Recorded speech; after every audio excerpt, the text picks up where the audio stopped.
you so very much. Good evening. I never wanted to be a rock and roll star. La soirée spéciale David Bowie Weiter geht's mit unserem David Bowie Special hier bei Arte. Und was wäre ein solcher Abend ohne ein Gespräch mit dem großen Bowie himself? Ich habe mit ihm in London gesprochen. Hier ist das Interview. Yeah, we're starting, Penny. They're still talking. Yeah, throw the three subjects at me quickly. Right. Now, good morning. Good morning. Good morning, David. Good morning to you at home. Thank you very much for joining us live in London here for this power breakfast meeting with Mr. Bowie. Yeah. Now, we've only got 15 minutes with you, so we've got three subjects to cover in this whole evening of Arte on David Bowie, the legend. We have a documentary running, we have Merry Christmas, Mr. Lawrence running, we have the Olympia concert running, and of course we want to talk about Heathen. So if I could just throw all of that at you right now, because we don't have much time. Yeah, Heathen, I really like the album. It's fabulous. The Olympia concerts were terrific, wonderful audience. Merry Christmas, Mr. Lawrence. Oshima, wonderful director. Thank you. And any last thoughts on what you're doing next, quickly, before? Yeah, I'll probably writing a musical, I expect. That's what I've read. Well, thanks. Sorry to have taken up so much of your time. Thank you very much. Thanks a lot. Thanks.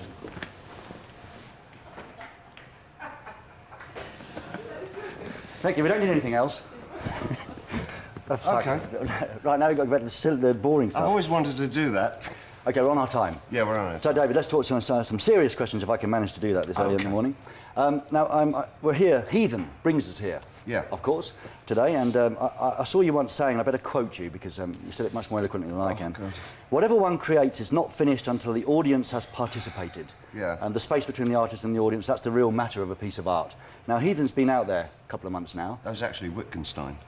Was it? Yeah. You ripped off somebody else? It. You You didn't say that at the time. I paraphrased it, yeah. Well, I just paraphrased it. Now, brilliant saying, though. So what do you think of Heathen? How's it been reacted to?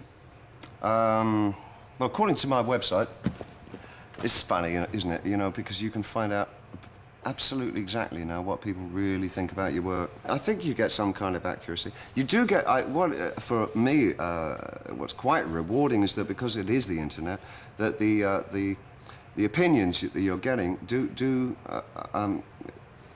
really come from a much younger audience than you would if you were just asking who's in the pub, you know, what do you think of this? So you're getting a range of answers generally from between 18 to 30-year-olds, you know, which is is pretty cool. So, and I can really kind of feel the weight of what I've written over the last few years through them in that way. And I'm very lucky to have quite a large proportion of my audience is pretty young. I think people like this album a lot. Well, I know for a fact that it's up there. The other two favourites of my albums over the last while have been Outside and Earthling. And I know that this is, like, absolutely definitely within that group of three. Even some of the best songs you've ever written. I mean, 5:15 to me is like... It's a lovely song, that. Oh, I do like that. I've used that. I like it. It's really a pleasure to perform as well. It's a great one to interpret on stage. I've used that with a lady at work quite well. Is that all right? Have you? Yeah. In what way?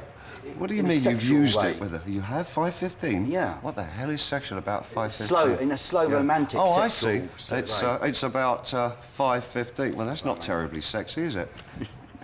No, I didn't mean 9:45, I suppose, is a bit sexier, really, isn't it? I meant romantically. Oh, I see. That's what I meant. I can only think carnally. Now, in this documentary that we're going to show this evening on Arte, it's some fantastic footage of you at 17 and things. Which documentary is this? Is it one that you kind of put together yourself? And it's you with your long hair face. Uh-huh. And which long hair face? What, from 69 long hair? Or, No, or from 2000 long hair? 2000 long hair. 2000 long hair. Talking about the old days.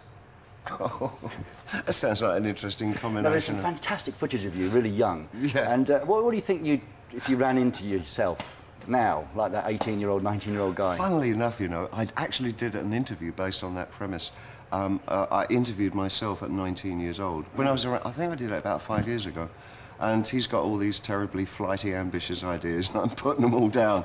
It kind of presents an interesting scenario. And have you released it anywhere? Yeah, it was actually published in a few magazines. Yeah, it's quite a funny piece, actually. Oh, damn, I missed that. So what happened then? What happened when you met yourself?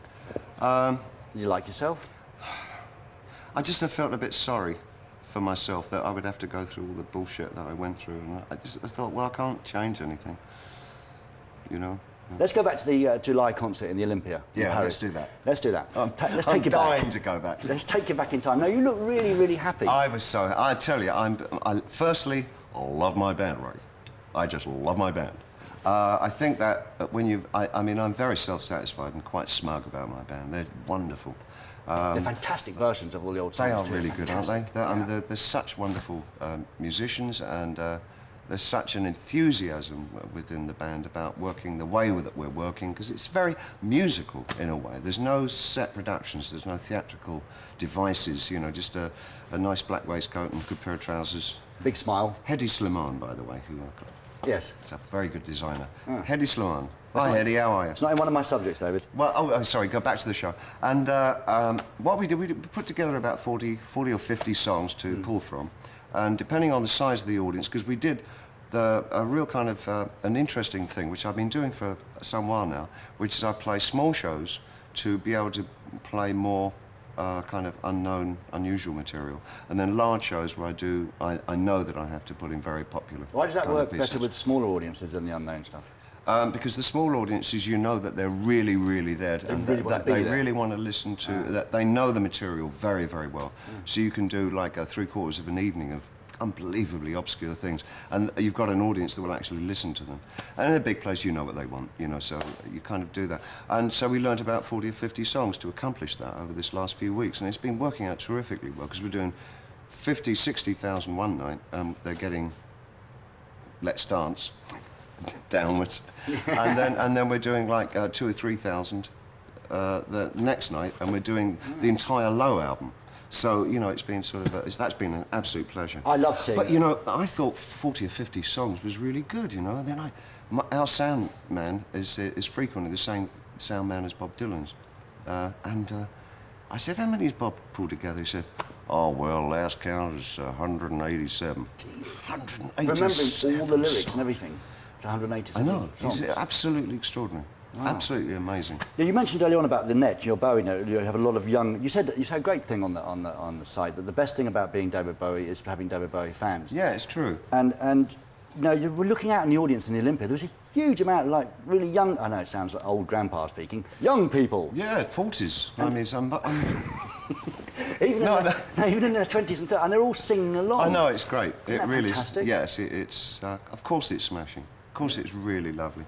And I've got other people to thank for that. I mean, it is because, you know, I mean, you can bounce around from people like Suede to Trent Reznor and Billy Corgan, and there's any amount of younger bands that have been very, very generous in suggesting to their fans that they listen to some of the albums they listened to when they were putting the bands together, you know, and because of the internet, those things actually get through these days, you know. So it's been fantastic for me in that way. Is that it's really, I can't believe how over the last 10 years it's broadened my audience out, and it's absolutely because of the internet. That's cool. Did Without you doubt. not go through a midlife crisis at some point and saying, what are all these young bands doing stuff that I can't do? Did you have? Yeah, I was did you have that? 19. At 19, I had my midlife crisis. So what are you in now then? Now you must be dead already or I something. know, I guess I must be.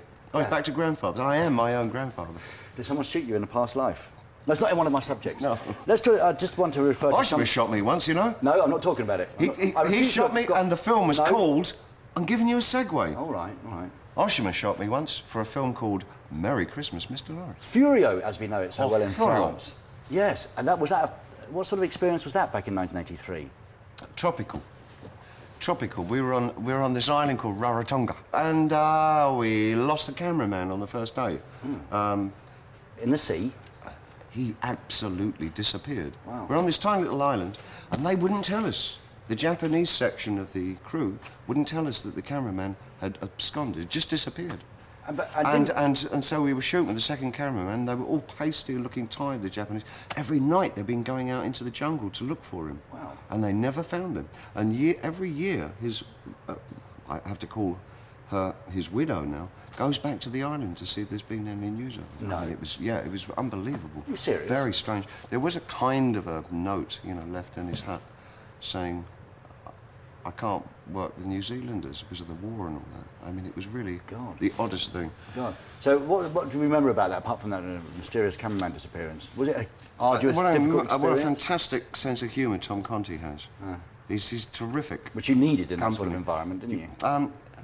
I'm quite good on islands and stuff like that. Right. No, I enjoy all that. Now, I've got to ask you a couple of quick questions to end up with. I mean, I don't know if you agree, if you've always been a little bit nihilistic throughout your work. Yeah, but negative. Yes, really. A downer. Bit of a downer. I mean, how do you feel now about the era we're living in? And how do you feel now? I mean, you look so happy all the time, but how do you feel? Oh, I think these days I feel like more kind of like a nihilist. Downer, negative. Still? Yeah, I think overall. No, it's not that. It's the status quo. Not the band, but the state of mind. I think that nothing has changed, and everything has changed. That sounds like a quote from the first song on my album, Heathen. Yes. Yeah. I think it is. I think it is. I kind of get the impression that actually we're not really developing in any way that's that one's led to believe that we're evolving in some kind of, gigantic way, and that we're heading towards some kind of peak, some kind of zenith, and I don't actually believe that.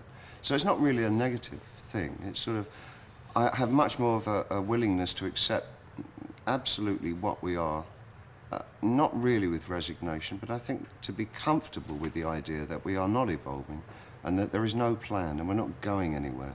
This is the state, and it will always be like this dreadful, chaotic flux. And that's what you have to make the best of. And the only way to do that is to enjoy it on a day-to-day basis. And the only future is the future that we make anyway, isn't it? I quite agree. Do you feel it's something that you can do, this huge international personality? Is something you can do Absolutely not. To change stuff? Absolutely not. No, the agendas are too well carved with their respective administrations. I think you just end up looking a clown if you try and do it. I think the only thing you can do is take care of everything that's immediately within your parameter, within your area of responsibility. And that's about it, actually. Long may you be amongst us, Mr. Bowie. A monk? Amongst us. That was 19 I was going to be a monk. You've been a clown as well, talking of clowns. Yeah, but what I really wanted to be, I wanted to be a lumberjack. Oh, no, we can't do the Monty Python thing. We'll be here another 15 minutes. We did that when we came on in the beginning. We did, didn't we? I think we did. Thank you. Lovely to meet you, as always. Great to see you. And, you're looking good. Nice suit. Am I? Hey, nice. Yeah. I'm Arnie. Thanks so much. Thank you so very much. Good evening. Good evening, folks.